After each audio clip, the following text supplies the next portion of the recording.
High tension লাইনে কাজ করতে গিয়ে বিদ্যুৎস্পৃষ্ট হয়ে মৃত্যু হয়েছে দুই ঠিকা কর্মীর। গুরুতর আহত অবস্থায় আরো তিনজনকে পদ্মেরহাট গ্রামীণ হাসপাতালে ভর্তি করা হয়েছে। দুজনকে প্রাথমিক চিকিৎসার পর ছেড়ে দেওয়া হলেও একজনের অবস্থা গুরুতর হওয়ায় বেসরকারি হাসপাতালে স্থানান্তরিত করা হয়েছে।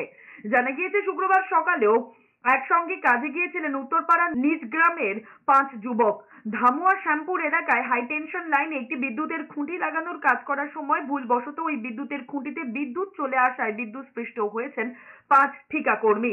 সঙ্গে সঙ্গে 5 জনকে হাসপাতালে নিয়ে গেলে দুজনকে মৃত বলে ঘোষণা করেন চিকিৎসকেরা। বাকিদের প্রাথমিক চিকিৎসা করা হয়েছে। একজনকে বেসরকারি হাসপাতালে পাঠানো হয়েছে, সেখানেই তাদের চিকিৎসা চলছে। এই ঘটনার পর সরকারি সাহায্যের দাবি তুলেছেন স্থানীয়রা।